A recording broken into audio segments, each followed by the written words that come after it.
नमस्कार। देश काल में आपका स्वागत है। मैं हूं मुकेश कुमार। दोस्तों, सुप्रीम कोर्ट ने पहली बार राज्यपाल और राष्ट्रपति इन दोनों की ही एक असंवैधानिक, अलोकतांत्रिक और संघवाद विरोधी रवैये पर जबरदस्त प्रहार किया है। यूं कहना चाहिए कि उनकी जो तानाशाही थी, निरंकुशता थी और एक हद तक वो गुंडागर्दी में तब्दील हो रही थी, उस पर अंकुश लगाने के लिए एक बड़ा फैसला सुनाया है।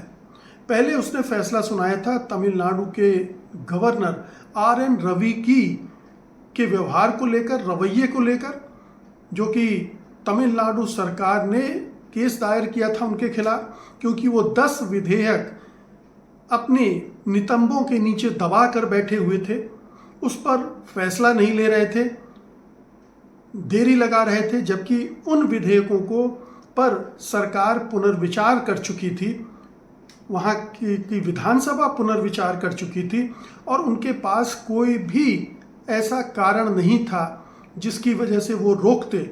लेकिन उन्होंने रोका हुआ था क्योंकि जो भारतीय जनता पार्टी की सरकार है, मोदी सरकार है, वो इस तरह के गवर्नर नियुक्त करती रही है और नियुक्त क्या करती रही है, उनसे इस तरह के काम करवाती रही है जिससे राज्य सरकार के कामकाज प्रभावित हों, राज्य सरकार बदनाम हो, राज्य सरकार पर अटैक हो, वो कमज़ोर हो, उनकी पॉलिटिक्स कमज़ोर हो।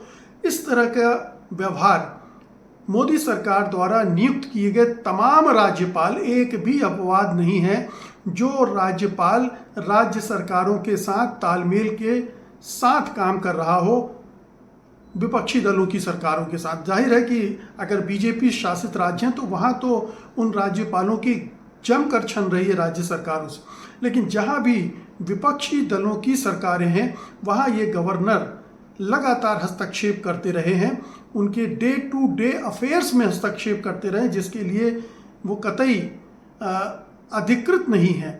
उन्हें ये सब नहीं करना चाहिए। ये उनके पद की गरिमा और मर्यादा के खिलाफ रहा है, अनुरूप नहीं रहा है।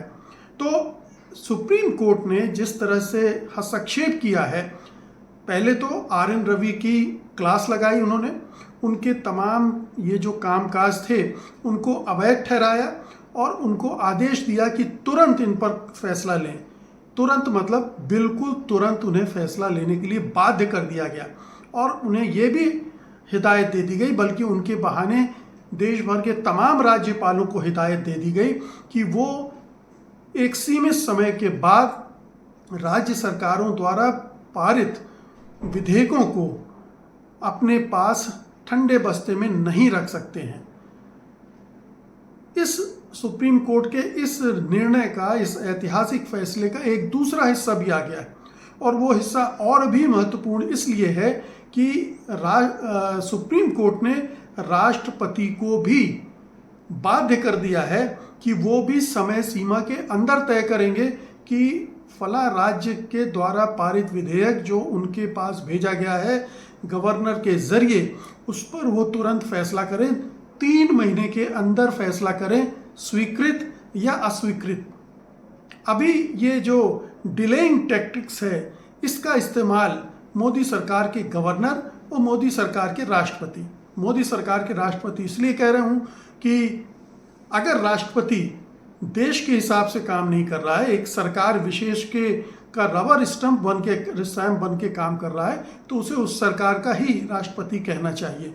तो द्रौपदी मुर्मू बिल्कुल केंद्र सरकार के इशारों पर काम करती हैं। उनके पहले कोविंद थे, वो भी उसी तरह से काम कर रहे थे। एक ऐसी परंपरा पहले भी रही है, लेकिन ये पिछले 10 सालों में और भी ज़्यादा फली फूली है। तो ये जो अटैक, ये संघवाद पर अटैक था राष्ट्रपति और गवर्नर का के जरिए केंद्र सरकार का, उसको सुप्रीम कोर्ट ने एक ज़बरदस्त उस पर हस्तक्षेप किया है और राष्ट्रपति के लिए भी समय सीमा तय कर दी है। हालांकि बीजेपी के कुछ नेता और कुछ गवर्नर इसे कह रहे हैं कि सुप्रीम कोर्ट ने अपने अधिकारों का ओवर रीच किया है, यानी अपने अधिकारों से बाहर जाकर ये निर्णय दिया है। लेकिन हम आपको बता दें कि ये कतई ऐसा नहीं है। ये चुभा ज़रूर है गवर्नर्स को, ये सरकार को भी चुभा होगा और राष्ट्रपति महोदया को भी बहुत चुभ रहा होगा, क्योंकि इन सब को उन्होंने, इस फैसले ने कटघरे में खड़ा कर दिया है, इनको बेनकाब कर दिया है कि आखिरकार ये कर क्या रहे थे, किस तरह से भूमिका निभा रहे थे। तो जाहिर है कि उनके रिएक्शन इसी तरह के आएंगे।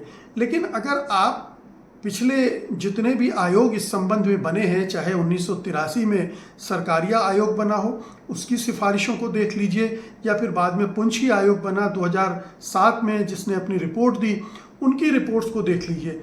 इन तमाम रिपोर्ट्स में बार बार कहा गया है कि केंद्र राज्य के संबंधों को किस तरह से पुष्ट बनाया जाना चाहिए, किस तरह से केंद्र सरकारें राज्य सरकारों को जो परेशान करती हैं तरह तरह से उसको रोका जाना चाहिए। और उसमें एक बड़ा मसला ये भी था कि राज्य सरकारें जो नियम कानून बनाना चाहती हैं विधानसभा से पारित करके अगर वो गवर्नर के पास भेजती हैं, और गवर्नर की जिम्मेदारी होती है कि उनको देखे, समय पर परखे, अगर कोई उसमें कमी दिखती है तो वो वापस भेज सकते हैं एक बार। लेकिन अगर दोबारा विधानसभा ने उस पर पुनर्विचार करके उनके पास भेज दिया है तो उनके पास इसके अलावा कोई रास्ता नहीं रहता है कि वो अब स्वीकृति के लिए राष्ट्रपति को भेजें, और राष्ट्रपति भी उसके लिए एक समय सीमा के तहत ही फैसला उसको करना चाहिए। लेकिन होता क्या है, जैसे ये RN रवि साहब ने किया, पिछले कई सालों से वो इन 10 बिलों पर बैठे हुए थे, हाँ ना कुछ कर ही नहीं रहे थे, और ना ही उन्होंने राष्ट्रपति को भेजा। और जब ये मामला चला गया और सुप्रीम कोर्ट का फैसला आने लगा तो फटाफट उसे राष्ट्रपति के पास भेज दिया। अब राष्ट्रपति के पास भेज दिया तो राष्ट्रपति भी, महोदया भी उस पर बैठ गई। तो लगातार ये जो डिलेइंग टैक्टिक्स है इसका इस्तेमाल करके राज्य सरकारों को कैसे अपंग किया जा सके, पंगु बनाया जा सके, उनके कामकाज को ऊपर अंकुश लगाया जा सके, अपने हिसाब से अगर काम कर रहे हैं तो काम करवाया जाए और नहीं तो उनके कामों को रोका जाए। ये एक टेंडेंसी केंद्र की सरकारों में रही है, पहले भी रही है, लेकिन इन 10 सालों में वो तमाम सीमाओं को लांघते हुए इस हद तक पहुंच गई कि राज्य सरकारों को काम ही न करने दिया जाए। आपने एक एक करके आप किसी भी राज्य के राज्यपाल को उठा लीजिए, RN रवि तो उसके एक जीते जागते उदाहरण है ही, लेकिन आप याद कीजिए कि जो जगदीप धनखड़ साहब इस समय उपराष्ट्रपति हैं, उन्होंने पश्चिम बंगाल के गवर्नर रहते हुए कितनी अंधेर गर्दी मचाई थी, कितना ऐसा कहा जाता है कि उनका राजभवन जो है वो बीजेपी का दफ्तर बन गया था, बीजेपी के लिए काम हो रहा था वहाँ। जगदीप धनखड़ बीजेपी के कार्यकर्ता नेता की तरह बिहेव कर रहे थे और हर दिन राज्य सरकार को, ममता सरकार को परेशान कर रहे थे। इस बहाने कभी उस बहाने उन्होंने कोई कोर कसर नहीं छोड़ी, ममता सरकार को बर्खास्त करने तक की हद तक वो जाने लगे थे। अगर केंद्र सरकार राजी हो जाती या केंद्र सरकार ने इतनी हिम्मत नहीं जुटा पाई कि ममता सरकार को बर्खास्त करने का जोखिम ले पाए, लेकिन इरादा कमोबेश यही था, धमकियां इसी तरह की दी जा रही थी। आप ले लीजिए महाराष्ट्र के उस समय के गवर्नर भगत सिंह कोश्यारी को, उन्होंने क्या किया, उन्होंने एक चुनी हुई सरकार को उलटवाने में पूरी मदद की बीजेपी की, और देवेंद्र फडणवीस को तो सुबह 5 बजे जबरन शपथ भी दिलवा दी गई थी, जबकि उनके पास बहुमत नहीं था। अजित पवार को लाए और शपथ ले ली। तो और बाद में जो सरकार बनी भी, सुप्रीम कोर्ट ने उसे अवैध सरकार बताया और भगत सिंह कोश्यारी के बिहेवियर पर बहुत गंभीर टिप्पणियां की। अंततः भगत सिंह कोश्यारी को वहाँ से हटना पड़ा, वहाँ से जाना पड़ा। ये उनका रवैया रहा है। मनोज सिन्हा को देखिए, जम्मू कश्मीर के राज्यपाल हैं, वो किस तरह से वहाँ अब एक चुनी हुई सरकार को परेशान करने में लगे हुए हैं। पंजाब सरकार को परेशान करने में वहाँ के गवर्नर ने भूमिका निभाई। आप किसी भी राज्य को ले लीजिए, हर जगह, केरल में आरिफ मोहम्मद खान लगातार विजयन की सरकार के साथ 36 का आंकड़ा बनाए हुए थे और इस ज़बरदस्ती में थे कि वहाँ की तमाम जो यूनिवर्सिटीज़ हैं उनका वाइस चांसलर उनका अपना नियुक्त किया हुआ आदमी ही होगा। वो राज्य सरकार की सुनने के लिए तैयार ही नहीं थे। यही नहीं, उन्होंने और भी बहुत तरह के हस्तक्षेप किए राज्य सरकार के कामकाज में, तो वो भी कम बदनाम नहीं हुए। वो भी मोदी सरकार के एजेंट की तरह बिहेव कर रहे थे। हालांकि उनकी छवि गवर्नर बनने के पहले तक ठीक ठाक थी। शाहबानो वाले मामले में उन्होंने अपनी सरकार का विरोध किया था और उससे वो हीरो भी बने थे, लेकिन उसके बाद से उनका लगातार पतन होता रहा। बीजेपी में गए, वो पतन उनका वहाँ से शुरू हुआ। बीजेपी ने उन्हें पुरस्कार दिया केरल का गवर्नर बना के, और वहाँ उनसे वो काम करवाया जो कोई आरिफ मोहम्मद खान से उम्मीद नहीं करता था। तो ये लगातार कोशिशें रही। आप झारखंड को ले लें, वहाँ भी जो गवर्नर थे उन्होंने वही किया। और सबसे क्लासिक केस तो दिल्ली का है। जब तक दिल्ली में अरविंद केजरीवाल की सरकार रही, उसे लगातार परेशान किया। एक के बाद एक 3 गवर्नर बदले गए, लेकिन तीनों ने, किसी ने भी अरविंद केजरीवाल सरकार को आसानी से सामान्य ढंग से कामकाज नहीं करने दिया। हर दिन एक नया रोड़ा अटकाया गया, उनके हर स्कीम पर प्रश्न चिन्ह लगाए, उनके हर एक्शन पर रिएक्शन दिया, और किसी भी तरह से ये कोशिश की गई कि अरविंद केजरीवाल सरकार बदनाम हो और उसको हटाया जा सके, और अंततः इसमें उन्हें कामयाबी में मिल गई। जो वर्तमान गवर्नर हैं, उनकी भूमिका उसमें सबसे ज़्यादा कहना चाहिए बेशर्म, निर्लज्जता से भरी रही। वो पूरी तरह से पार्टी के, बीजेपी के अभियानकर्ता के रूप में रहे। और आपको याद होगा कि दिल्ली चुनाव के समय तो यहाँ तक कहा जाने लगा था कि हो सकता है कि उन्हें, गवर्नर सक्सेना को, भावी मुख्यमंत्री के रूप में बीजेपी पेश भी कर दे चुनाव में, क्योंकि वो इस तरह की भूमिका निभा रहे थे। और चुनाव के ठीक पहले तो पूरी तरह से मुख्यमंत्री की भूमिका में आ गए थे। वो यमुना की सफाई से लेकर और दूसरे तमाम जो सरकार के कामकाज हैं, उसमें वो खुद सक्रिय नजर आने लगे थे। ये उनकी भूमिका नहीं है, लेकिन वो कर रहे थे। तो लगातार गवर्नर जो अंधेर गर्दी मचा रखी थी, जिन्होंने राज्य सरकारों को काम करने से में तमाम तरह की अड़चनें की, पैदा की, उनको पंगु बनाने की कोशिश की, उस पर एक बड़ा हथौड़ा सुप्रीम कोर्ट के कानून का चला है। गवर्नर पर भी चला है और राष्ट्रपति भर भी चला है। लेकिन हम ये भी देख रहे हैं कि सुप्रीम कोर्ट के फैसलों का कितना आदर कर रही है सरकार, कितना उनको फॉलो करने के लिए तैयार है। कोई भी कानून, कोई भी फैसला देती है वो उसको अमल में नहीं लाया जाता है। हम देख रहे हैं कि बुलडोज़र के लिए मना किया गया, लेकिन बुलडोज़र चले। बार बार सुप्रीम कोर्ट ने ये जो सांप्रदायिकता फैलाने की कोशिशें हो रही हैं, उन पर टीका टिप्पणी की, लेकिन सरकारें नहीं मानी।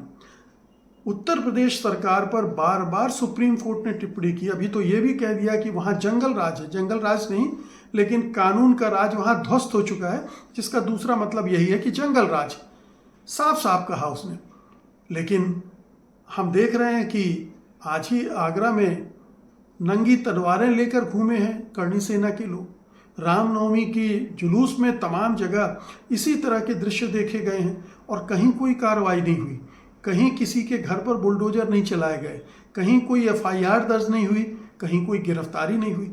तो ये एक तरफा तौर पर जो योगी सरकार काम कर रही है मुसलमानों के खिलाफ, और इन उत्पाती हिंदुओं के साथ मिलकर काम कर रही है, ये बड़ी बेशर्मी से हो रहा है। इसमें कहीं भी कानून की परवाह नहीं की जा रही है, संविधान की परवाह नहीं की जा रही है। आखिरकार योगी आदित्यनाथ ने संविधान की शपथ लेके मुख्यमंत्री बने, लेकिन वो बिल्कुल भी परवाह नहीं कर रहे। तो ये हम साफ देख रहे हैं। ऐसे में सवाल उठता है कि अगर सुप्रीम कोर्ट ने गवर्नर और राष्ट्रपति दोनों के लिए अगर समय सीमा तय कर दी है, तो क्या उसका पालन करेंगी ये सरकार? और अगर करने देगी, और अगर नहीं करते हैं तो सुप्रीम कोर्ट क्या करेगा? क्या गवर्नर के खिलाफ डिफेमेशन का केस चलाएगा? क्या राष्ट्रपति को कटघरे में खड़ा करेगा? इतनी हिम्मत तो हमारे जजेस में मैं नहीं समझता हूँ कि है। ये कह देना अलग बात है कि ये टाइम बाउंड तरीके से इनका निपटारा होना चाहिए, समय सीमा भी तय कर देना चाहिए। लेकिन राष्ट्रपति और राज्यपाल हम सब जानते हैं कि मोदी सरकार के एजेंट है, और मोदी सरकार तो सुप्रीम कोर्ट की भी परवाह नहीं करती, क्योंकि सुप्रीम कोर्ट ने तो कहा था कि चुनाव आयोग में के जो सदस्य हैं उनके चयन में 3 लोग होने चाहिए, प्रधानमंत्री, विपक्ष का नेता और सुप्रीम कोर्ट का चीफ जस्टिस होना चाहिए। लेकिन सुप्रीम कोर्ट के चीफ जस्टिस को उसने हटा दिया और उसमें होम मिनिस्टर को शामिल कर लिया। 2-1 के बहुमत से जिसको भी चाहें उसको चुनाव आयुक्त और मुख्य चुनाव आयुक्त बना सकते हैं, और वही हो रहा है। तो ये सरकार कानूनों की परवाह नहीं कर रही है। इसलिए चिंता ये होती है कि कहीं ये सुप्रीम कोर्ट का जो ऐतिहासिक फैसला है वो भी बट्टे खाते में ना चला जाए, उसका भी एक मखौल ना बना दिया जाए, उसको नज़रअंदाज किया जाएगा। और जब तक सुप्रीम कोर्ट कुछ इसके बाद अगर कोई जज कोई पनिशमेंट नहीं देता है किसी गवर्नर को, कोई कड़ी टिप्पणी नहीं करता, ऐसी कड़ी टिप्पणी जिससे उसका हटना लाजमी हो जाए। अब RN रवि तो बेशर्म है, अगर इस फैसले के बाद भी वो पद पर बने हुए हैं तो आप सोच सकते हैं कि किस दर्जे के बेहया आदमी हैं वो। नहीं तो इस तरह के फैसले के बाद उन्हें एक दिन पद पर नहीं बैठे रहना चाहिए था, लेकिन वो बने रहेंगे। हो सकता है कि उन्हें किसी और एक राज्य में भेज दिया जाए जहां पर विपक्षी दल की सरकार हो, और वहां वो इसी तरह की बदतमीजियां करना जारी रखें।